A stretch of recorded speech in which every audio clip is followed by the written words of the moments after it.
19 নম্বর গণনা পর্ব শেষ হয়েছে। ইতিমধ্যে সাগরদিঘি বিধানসভা কেন্দ্রে জয়লাভ করলো তৃণমূল কংগ্রেসের প্রার্থী বাইরন বিশ্বাস। আমরা সেই ছবি সরাসরি রাখছি, তৃণমূল কংগ্রেসের কর্মী সমর্থকদের মাঝে উচ্ছ্বাসের ছবিটা একেবারে এক্সক্লুসিভ রাখছি।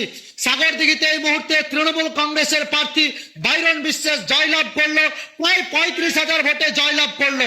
আর জয়লাভের পরেই কর্মী সমর্থকদের মাঝে একটা উৎসবের ছবি কিন্তু দেখা যাচ্ছে।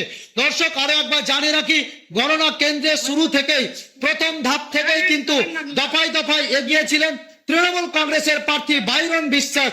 আর শেষ রাউন্ড গণনা শেষ হতেই, 19 নম্বর রাউন্ড গণনা শেষ হতে